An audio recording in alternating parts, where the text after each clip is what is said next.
नमः शिवाय। श्री शिव महापुराण रुद्र संहिता सती खंड 66वां अध्याय। सती द्वारा नंदाव्रत का अनुष्ठान तथा देवताओं द्वारा शिव स्तुति।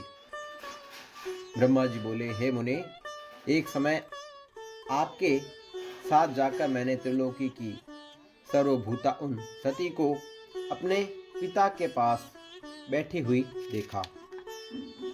पिता के द्वारा नमस्कृत था सत्कृत होते हुए हम दोनों को देखकर लोक लीला का अनुसरण करने वाली उन सती ने प्रेम पूर्वक भक्ति के साथ आपको तथा मुझे प्रणाम किया। हे नारद, प्रणाम करने के पश्चात दक्ष के द्वारा दिए गए आसन पर हम दोनों बैठ गए।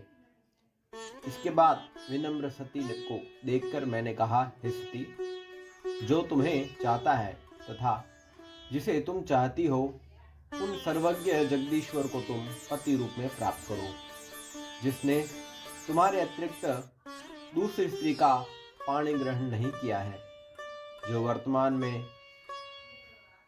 न करते हैं न करेंगे, और हे शुभे, जिनकी क्षमता कोई और करने वाला नहीं है, वे ही इस समय तुम्हारे पति हो। हे नारद, ऐसा कहकर कुछ दिन दक्ष के घर निवास कर हम दोनों उनसे विदा लेकर अपने अपने स्थान पर चले गए। मेरी बात सुनकर दक्ष परम प्रसन्न होकर चिंता रहित हो गए और अपनी कन्या को परमेश्वरी जानकर उनका बड़ा सत्कार करने लगे। अपनी इच्छा से मनुष्य शरीर धारण करने वाली भक्तवत्सला देवी ने मनोहर कौमाचार्य विहार करके अपनी कौमार्यावस्था पर समाप्त की। अपनी तपस्या के प्रभाव से सर्वांग मनोहरा उन सती ने धीरे धीरे बाल्यावस्था समाप्त कर युवावस्था को प्राप्त किया। लोकेश दक्ष प्रजापति उन कन्या को युवावस्था को प्राप्त हुई देखकर विचार करने लगे कि अपनी इस पुत्री को शिव के लिए किस प्रकार प्रदान करूं। इधर भी सती भी प्रतिदिन शिव को प्राप्त करने की इच्छा करने लगी। पिता के मनोभाव को जानकर वे माता पिता के पास गई। विशाल बुद्धि वाली उन सती ने परमेश्वरी ने शंकर को प्राप्त करने की इच्छा से तप करने के लिए अपनी माता वीरणी से आज्ञा मांगी। तब दृढ़ व्रत वाली वे सती माता की आज्ञा से महेश्वर को पति रूप में प्राप्त करने के लिए घर में ही तपस्या करने लगी। उन्होंने अश्विनी मास की प्रत्येक नंदा तिथि, प्रतिपदा, षष्ठी तथा एकादशी में गुड़, भात तथा लवण से भक्ति पूर्वक हर का पूजन किया। इस प्रकार उनका मास बिता दिया। कार्तिक मास की चतुर्दशी को खीर तथा अपूप से शिवजी को अनाराधना कर उनका स्मरण करने लगी। वे माघ शीर्ष के कृष्ण पक्ष की अष्टमी को यव, तिल एवं चावल सहित किलों से शिवजी का पूजन कर दिन बिताने लगी। वे सदी पौष मास के शुक्ल पक्ष की सप्तमी तिथि को रात्रि में जागरण करके प्रातःकाल खिचड़ी से शिव का पूजन करने लगी। माघ की पूर्णिमा तिथि को रात्रि में जागरण कर प्रातःकाल भीगे कपड़े पहनकर वे नदी किनारे शिव का पूजन करने लगी। फाल्गुन कृष्ण चतुर्दशी को रात्रि में जागरण कर सब प्रहरों में बिल्व पत्र तथा बिल्व फल से शिव की विशेष पूजा करने लगी। चैत्र शुक्ल चतुर्दशी को वे सती पलाश पुष्प तथा दवनों दोनों से शिवजी का पूजन करती हुई और दिन रात उनका स्मरण करती हुई समय व्यतीत करती थी। वैशाख शुक्ल तृतीया को गव्य, तिलाहार, यव एवं चावलों से शिवजी का पूजन कर उस मास को व्यतीत करने लगी। ज्येष्ठ की पूर्णिमा के दिन निराहार रहकर रात्रि में वस्त्र एवं भटकेया के पुष्प से शिवजी का पूजन करके वे सती उन मास को व्यतीत करने लगी। वे आषाढ़ शुक्ल चतुर्दशी को काले वस्त्र एवं भटकेया के पुष्पों से शिवजी का पूजन करने लगी। वे श्रावण शुक्ल अष्टमी तथा चतुर्दशी को तिथि को पवित्र युगोपवीत तथा वस्त्रों से शिव का पूजन करने लगी।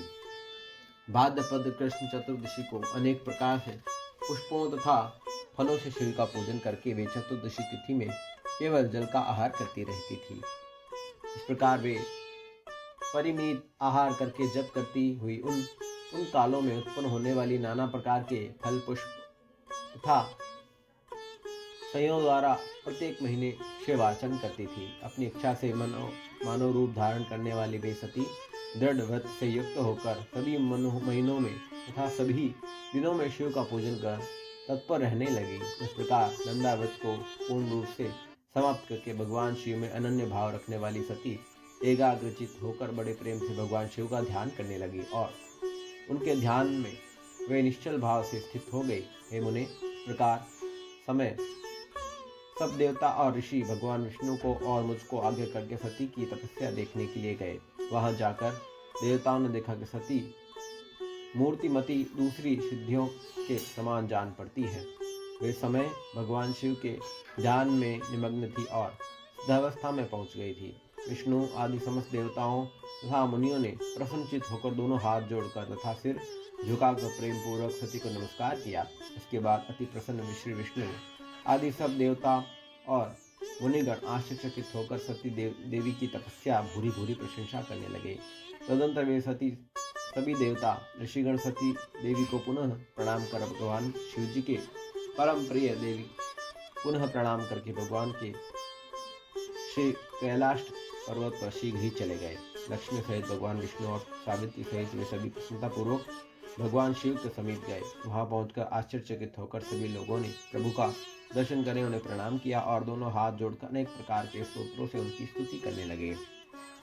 देवता बोले, परम पुरुष महेश्वर परमेश्वर और महान आत्माओं वाले सभी प्राणियों के आदि बीज चेतन स्वरूप परमात्मा ब्रह्म स्वरूप निर्विकार और प्रकृति तथा पुरुष से परे उन आप भगवान को नमस्कार है, जिनसे यह चराचर जगत उत्पन्न हुआ है, जो प्रपंच रूप से स्वयं सृष्टि स्वरूप है तथा जिनकी सत्ता से सभी संसार भाषित हो रहा है, जिनके द्वारा यह जगत उत्पन्न हुआ है, जिनके अधीन यह समस्त जगत है, जिनका यह सब कुछ है, जो इस जगत के बाहर तथा भीतर व्याप्त है, जो निर्विकार और महाप्रभु है, जो अपनी आत्मा में ही इस समस्त विश्व को देखते हैं, उन स्वयंभू परमेश्वर को हम लोग नमस्कार कर रहे हैं, जिनकी सृष्टि कहीं नहीं रुकती, जो परात्पर सभी प्राणियों के साक्षी सर्वात्मा अनेक रूपों को धारण करने वाले आत्मस्वरूप परब्रह्म तथा तप करने वाले हैं।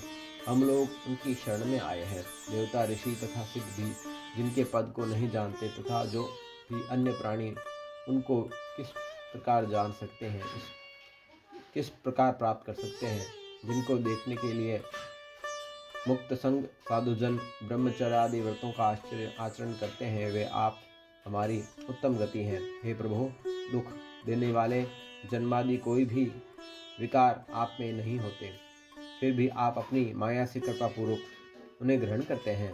आश्रय में कर्म करने वाले उन आप परमात्मा को नमस्कार है। वाणी से सर्वथा परे आप परब्रह्म परमात्मा को नमस्कार है। बिना रूप के होते हुए भी बहुत रूप वाले परात्पर अनंत शक्ति से समन्वित त्रिलोकपति सर्वसाक्षी तथा सर्वव्यापी को नमस्कार है। स्वयं प्रकाशमान निर्वाण सुख तथा संपत्ति स्वरूप ज्ञानात्मा तथा व्यापक आप ईश्वर को नमस्कार है। निष्काम कर्म के द्वारा प्राप्त होने वाले कैवल्य भक्ति को नमस्कार। परम पुरुष परमेश्वर तथा सब कुछ देने वाले आप प्रभु को नमस्कार है। क्षेत्रज्ञ आत्मस्वरूप सभी प्रत्ययों के हेतु सबके पति महान तथा मूल प्रकृति को नमस्कार है। पुरुष परेश तथा सब कुछ प्रदान करने वाले आप परमात्मा को नमस्कार है। हे कारण रहित त्रिनेत्र पांच मुख वाले तथा सर्वदा ज्योति स्वरूप आपको नमस्कार है। सभी इंद्रियों और गुणों को देखने वाले आप परमात्मा को नमस्कार है। तीनों लोकों के कारण मुक्ति स्वरूप मोक्ष प्रदान करने वाले शीघ्र ही शरणागत को ताड़ने वाले अमन्याय वेद तथा आगम शास्त्र के समुद्र परम श्रेष्ठी तथा भक्तों के आश्रय रूप आप प्रभु को नमस्कार है।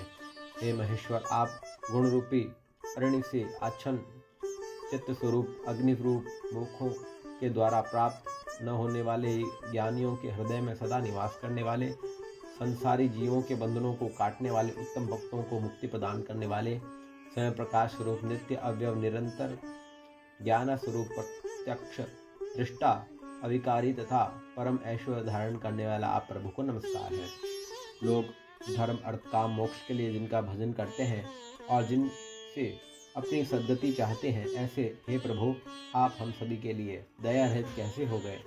हम पर प्रसन्न हो, आपको नमस्कार है। आपके अनन्य भक्त आपसे भी अन्य अर्थ की अपेक्षा नहीं करते। वे तो केवल आपके मंगल स्वरूप चरित्र को ही गाया करते हैं। अविनाशी परब्रह्म अव्यय स्वरूप वाले व्यापक आध्यात्मक तथा योग से जानने योग्य तथा परिपूर्ण आप प्रभु की हम लोग स्तुति करते हैं। हे अखिलेश्वर, इंद्रियों से परे से आधार रहित सबके आश्रय हेतु रहित अनंत आद और सूक्ष्म आप प्रभु को हम सभी प्राणी प्रणाम करते हैं। आपने अपनी तुच्छ कला मात्र से नाम रूप के द्वारा विष्णु आदि सभी देवताओं तथा इस चराचर जगत की अलग अलग सृष्टि की है। जैसे अग्नि की चिंगारियां तथा सूर्य की किरणें बार बार निकलती हैं और फिर उन्हीं में लीन हो जाती है, उसी प्रकार सृष्टि का यह प्रवाह त्रिगुणात्मक कहा जाता है। हे प्रभु, आप न देवता है, न असुर है, न मनुष्य, न है पक्षी, न द्विज, न स्त्री, न पुरुष, न नपुंसक, यहाँ तक कि सत असत कुछ भी नहीं है। श्रुतियों के निषेध से आप शेष बसता है, वही निषेध स्वरूप आप हैं। आप विश्व की उत्पत्ति करने वाले, विश्व के पालक, विश्व का लय करने वाले तथा विश्वात्मा हैं। उन ईश्वर को हम आप सभी प्रणाम करते हैं। योग से दग्ध हुए कर्म वाले योगी लोग अपने योगासन चित्त में जिन्हें देखते हैं, ऐसे आप योगेश्वर को हम लोग नमस्कार करते हैं। हे तीनों शक्तियों से संपन्न आहुय वेग वाले हे त्रिमय, आपको नमस्कार है। अनंत शक्तियों से युक्त तथा शरणागतों की रक्षा करने वाले आपको नमस्कार है। हे दुर्गेश, दूषित इंद्रियों वाले के लिए आप सर्वथा दुष्प्राय हैं, क्योंकि आपको प्राप्त करने का मार्ग ही दूसरा है। सदा भक्तों के उद्धार में तत्पर रहने वाले आप गुप्त शक्ति से संपन्न आप प्रभु को नमस्कार है। जिनकी माया शक्ति के कारण अहबुद्धि से युक्त मूर्ख अपने स्वरूप को नहीं जान पाता है, उन द्वितीय महिमा वाले आप महाप्रभु को हम नमस्कार करते हैं। ब्रह्मा जी बोले, हे नारद, इस प्रकार महादेव जी की स्तुति करके नतमस्तक झुकाए हुए विष्णु आदि सभी देवता उत्तम भक्ति से युक्त हो प्रभु शिव जी के आगे चुपचाप खड़े हो गए। ओम नमः शिवाय। श्री शिव महापुराण रुद्र संहिता सती खंड 67वां अध्याय संपूर्ण हुआ।